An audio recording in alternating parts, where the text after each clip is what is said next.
Diet করলেও যেদিন বাসা থেকে বের হই সেদিন আর ডায়েট থাকে না। সদরে এসে আগে কিছু না কিছু খেয়ে নিব, কারণ সকাল থেকে আমি না খাওয়া থাকি। যেহেতু বের হব তাই ভাবি যে বাহিরে খাবো।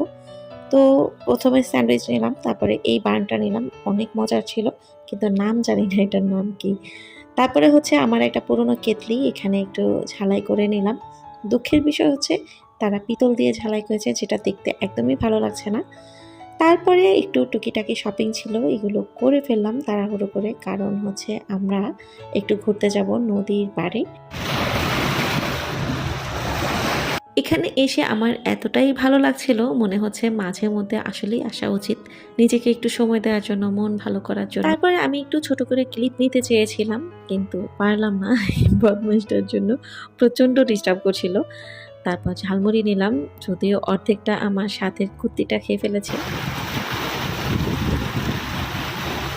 খুবই চমৎকার একটি দিন কেটেছে, এবং এটা আমার সাথে থাকা বন্ধুটা না হলে সম্ভব ছিল না।